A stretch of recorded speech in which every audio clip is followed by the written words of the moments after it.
Dragon Age the Veilguard, thus far, is a failure. That is a statement that I know will fetch me no small amount of public rancor, but, dear viewer, I intend to explain why in this video. So sit back and allow me to weave you a tale of greed, subversion, and betrayal.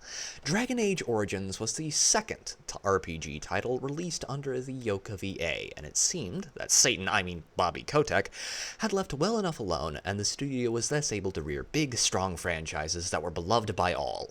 The designers wanted the game to be a middle ground, tonally, between Lord of the Rings and Game of Thrones, and to an extent, they succeeded in this.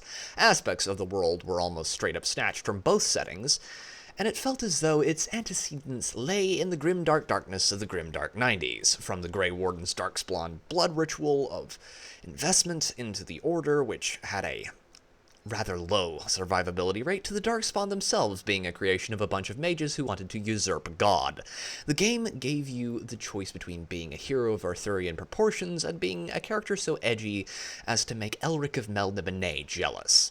And the sequel, for all of its faults, and they were many, kept this tonal approach, even improving the Qunari by taking them and giving them a wicked set of horns and a cultural makeover. However, on the gameplay and role-playing side of things, Dragon Age 2 took the streamlined approach that was in fashion for this time, and the game was lesser for it. Its sequel, however, was a different beast altogether, as Dragon Age Inquisition in many ways attempted to keep the best, and sadly, the worst parts of the series, and in some ways attempted to respect the best parts of the previous entries. However, where its flaws really stuck out is that it lost much of the darker aspects, and it was the beginning of the end of this studio, as this was the era in which a certain shrew began her current trend of screwing up everyone's favorite franchises. And so that I do not repeat myself too much from the last video, BioWare then released two new flops that, after years of production hell and botched releases, nearly killed the company. And so, the teams involved were canned, leaving us with the first team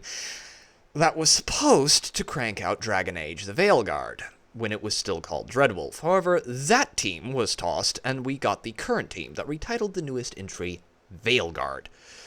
I apologize for the preamble, but I felt it necessary to forestall any spurging in the comments section. Now, to get down to brass tacks and attempt to explain why this dumpster fire is a dumpster fire, firstly, the production time has been excessive. This game has been in development in one form or another, with the team being fired and rehired multiple times.